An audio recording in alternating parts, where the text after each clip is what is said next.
Welcome back to Indie Comics Corner. I'm Chris, and today I wanted to talk about 5 great horror book recommendations that you can read on Halloween. Now before we get started, as per usual, if you like the video, be sure to like the video and subscribe so you don't miss any more from us in the future. Coming up first, we're going to have Locke and Key. This is published by IDW and it is written by Joe Hill, son of Stephen King, who's known for 1 or 2 horror books, and this has got art by Gabriel Rodriguez. So I've got this sort of slipcase edition with all 6 of the trades inside. They have now done a compendium of all of this that I think they call a Keypendium, and there used to be 3 oversized deluxe editions of this book as well. I'm not sure about the availability of everything these days, but I'm sure you can still get that oversized compendium at least. So Locke and Key, you might have seen the TV show on Netflix. This is quite different. That has way more stuff to it seems like, than this series did.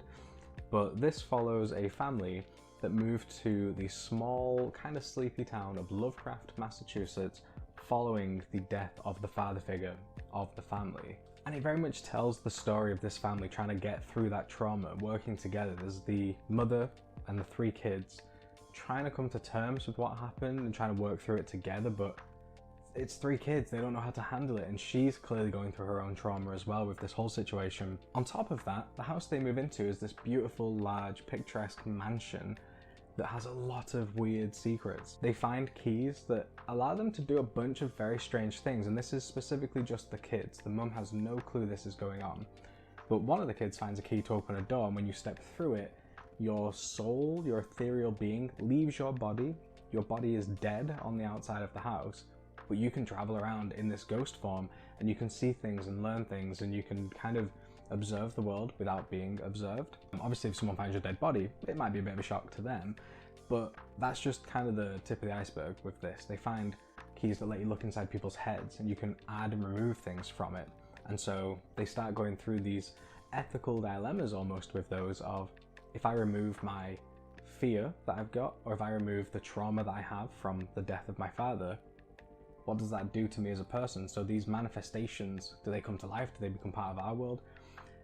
On top of all of this, there is kind of this almost demonic figure, this person that lives at the bottom of a well, and they are trying to escape. They've been trapped there generations ago, and they are trying to get out. And that becomes the central premise of this overarching story, is preventing that from getting out. If it gets out, how do they stop it? How do they put it back? How do they defeat it? And the whole time, a bunch of just horrific things are happening around this town to these kids and to the people around them. And all the while, the parents have no clue.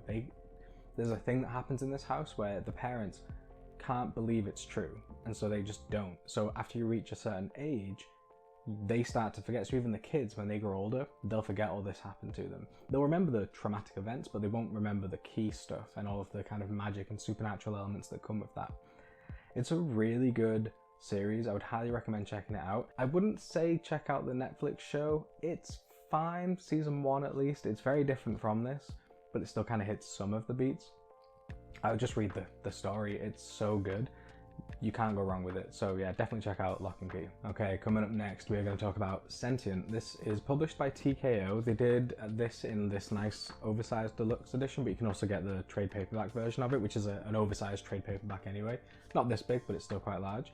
This is written by Jeff Lemire, and it's got art by Gabriel Walter. So coming away from the more classical Locke and Key horror with some Lovecraftian sort of elements to it, this is much more of a sci-fi, almost thriller. Think more Alien. So it's more about isolation and being in the dark, deep, vast space, all on your own, or in this case, with a bunch of children. A whole group of people travel in deep space, families, parents, and kids, and then one day, all of the adults die, and the kids are left almost entirely on their own. There is a sentient AI that is doing all it can to be the parental figure and to care for these kids and to keep them alive and get them to where they need to go to. But the whole time, you just don't know what's going on. You don't know how involved this AI was necessarily in the deaths of the parents. You don't know how much other stuff is out there. There are other things on the ship. It's very suspenseful. I think this is one of Jeff Lemire's strongest books, especially when it comes to horror things. I know he's done the whole Bone Orchard stuff. This is such to me, a more strong version of his ability to write horror. And I'm not one normally for sci-fi stuff, and I'll be honest, I didn't love the Alien film, but this really scratches an itch for me for that kind of suspenseful, deep space, isolation. All of those themes are found within here, and it's a really quick read. It's really kind of a fun read. I'd definitely recommend checking this out as well. Okay, coming up next, we're going to talk about Beasts of Burden. This was published by Dark Horse. It was written by Evan Dorkin with art by Jill Thompson. So I really struggled to find this copy specifically. I actually had to buy like a secondhand library thing from Southwest Library. PI, I think that's Philadelphia maybe. This is a really good story. It's kind of almost an anthology series about a group of animals that live within a neighborhood, bunch of mainly dogs, and they can all talk to each other. Obviously they can't talk to humans. It's still kind of grounded in reality in that way, but they get kind of mixed up in a bunch of weird supernatural ongoings around their neighborhood. I will say there is a kind of a trigger warning with this. There is depictions of animal cruelty in this, so if that's something that you really don't like, don't check this book out. It's not done in a way that is meant to be cruel. It's not meant to be just some sort of sick, almost lacrosse version of doing this to animals. It's very much there to serve the story, and it's kind of an important part of this book, but still it's worth mentioning. So we follow our core group of dogs that are all these neighborhood dogs. They're all friendly together, and it starts out more anthology. They kind of have to go around and solve some mysteries and do some investigation together, but each story is effectively standalone. But then eventually wiser dogs, more elder type dogs, they get involved because they see what's going on in this neighborhood. They see this group of dogs that are doing this work, and they invite them into the fold, which is basically a paranormal investigation group of animals, and they get pulled then into bigger, larger mysteries. There's just some really solid storytelling in Beasts of Burden. You feel for all of these animals, you like all of them. We get a really cool cast of characters. The main core dogs, they're all great. We also have cats that get involved. In the sewers, there's a bunch of cult-like rats that are trying to do their own horrible things. It is very exploratory, I think, in ways that it identifies what each of these animals would value. So the cats, traditionally for us, more involved with witches, so we get some witch stuff in here as well, things like that. And the artwork, I mean, Jill Thompson absolutely crushes it in the artwork in here. It's really good. I think of all of these books so far, I would say this is my favorite artwork. It's so good. All of the characters really come to life on the page. The depictions of these things that are happening, as gruesome and grotesque as they can be, they're so well done. There's a compendium of this coming out soon. It's going to have all 4 volumes, I believe. So there's 4 of these size books. I've got all of those, so I won't be getting the compendium, but you definitely can. It'll be a lot cheaper of a way of getting it, because I think all of these at this point are hard to get in hardcovers, but the compendium would be a great way to pick it all up. Taking a sticker off this book. I have read it, I promise. Okay, I mentioned in the last video that I've been dipping my toe a bit into the world of manga. Very, very lightly, like my little pinky toe is just barely breaking the surface of the water. But one of the things I have read recently is Go Tanabe's At the Mountains of Madness. This is published by Dark Horse, and it's an adaptation of H.P. Lovecraft's story of the same name. I read this in one sitting. It's so good. This is such insanely strong work, and the artwork is mind-blowing. The amount of double-page spreads Go Tanabe's put in here, of showing these landscapes and these environments. I should have had examples to go with this, but I'll see if I can grab some to put up. Here, this one. Look at this. That's crazy. It's so good. It feels bleak, and it feels cold, and it feels like there's nothing around you at all times, but yet you feel constantly surrounded by these threats. If you don't know the story of At the Mountains of Madness, which I wasn't very familiar with, we basically follow an expedition group going to Antarctica to kind of what they are considering finish off the expedition to that relatively unknown land. There've been a lot of expeditions before them, but this team have more modern for themselves 1930s technology, and they've got drills, and they've got the ability to like scan things, and they've just got the ability to do more to kind of survey this land and report back more confidently the things they've found, and they've got airplanes and stuff like that. So they go with these great ideas of basically finishing off the expedition for everybody in the world. While they are there, they discover some slate that has some very obvious signs of organic material that vastly predates anything that we are aware has ever existed, and to an evolutionary level more than we've ever known.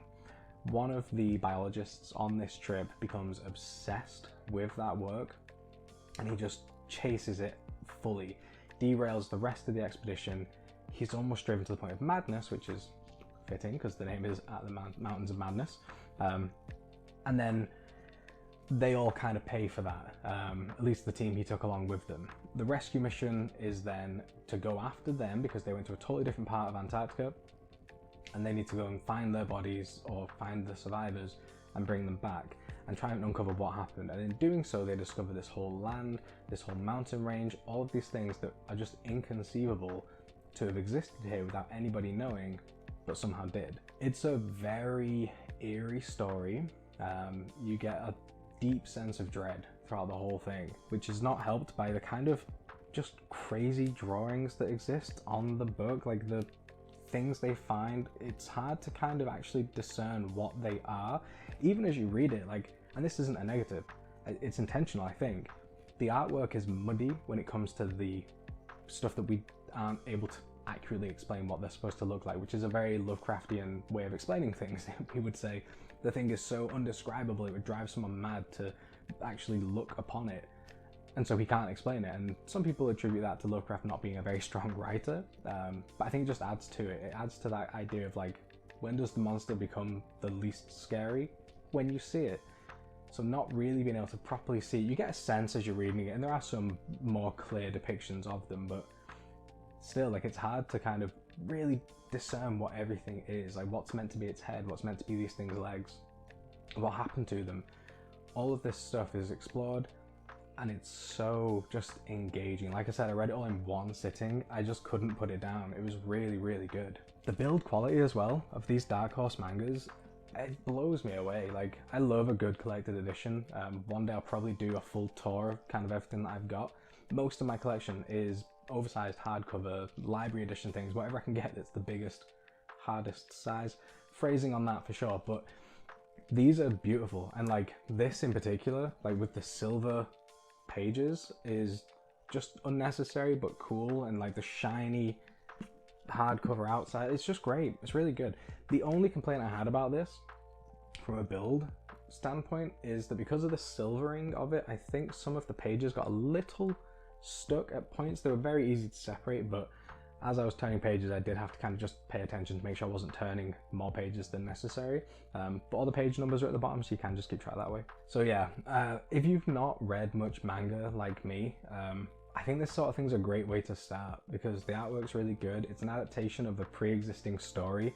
From what I've heard, it's a really good adaptation. Like, it very is truthful to the core material. So yeah, this sort of thing I think is definitely a good way to go. You just have to remember to read from this side to this side. That's it. Okay, last up on this list is going to be not only, I think, my favorite horror style story, but is also probably top two, it's either this or Usagi Yojimbo, favorite series of all time. And it's going to be Hellboy from Mike Mignola and published by Dark Horse. This is going to be the library editions that I'm talking about. For Hellboy, I've got all 6 volumes of this plus Hellboy in Hell. You can get them in trade paperbacks and other omnibus style collections, but I think these are so affordable, like, and they're huge, and they're like kind of got this nice felt exterior to them, and you get all of the beautiful artwork in just such a huge format, and that's like such a big draw to Mike Mignola's work. If somehow you're not familiar with Hellboy, we follow the titular character of Hellboy, who is this big red guy right here, who is a literal demon from hell that was summoned here as a child by Nazis.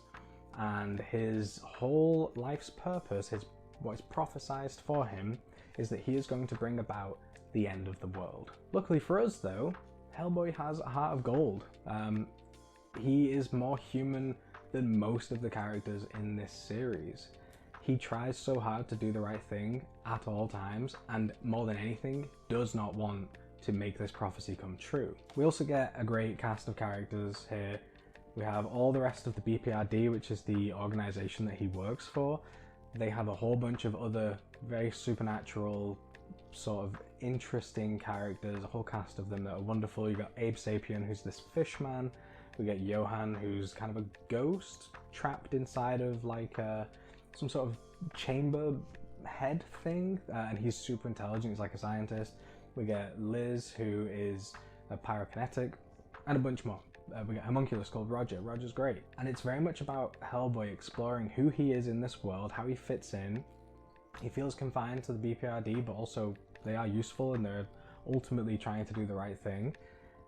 But he's worried that every action he takes is leading him closer and closer to bringing about the end of the world. I mentioned the artwork earlier.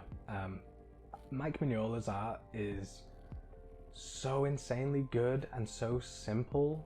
He has effectively stripped away every aspect of his art that is just not needed, and so you end up with these pages of mostly just kind of like 2 or 3 colors, but they're so effective. I mean, this is him punching a skeleton. I would do normal B-roll stuff, but I don't really have the time this weekend to do that. But it's so good. His use of negative space and just like huge areas of darkness is just very impressive, and it has spanned and spawned its whole other, like, it's its own thing now. It's its own artwork. If you see artwork like this, people say it looks Mignola-esque. Like, nobody is kind of doing it as well as him, but everybody that does it very much credits him. Also, another strength I think of Mignola is his total just insane knowledge of folklore. Everything in his books pretty much is drawn from real folklore. Real folklore, that sounds like a bit of an oxymoron, but you know what I mean. Like, it looks at Celtic folklore, it looks at European folklore, Nordic, Asian, American. All of these things are drawn from, and they show up here. There are things that Hellboy faces within this book in the pursuit of trying to bring about peace and safety for people. That a lot of people will go, well, I know what that is. I've seen that in other media or other things, and it's so well represented and accurately portrayed. It's very impressive. So I don't know that I could have really put anything else in the top spot for me personally. Hellboy is not only a great horror series with wonderful horror elements, but also captivating characters and heroes that you root for. But it's just a great book. Even if you strip away any of the horror stuff, it's not overly horror-y, you're not gonna have nightmares from it, but it just draws on a lot of those typical things. It's just a great book. Like I said, it's probably either this or Usagi Yojimbo are my favorite series of all time. It's excellent. Hellboy's just a great character. You can't help but love him.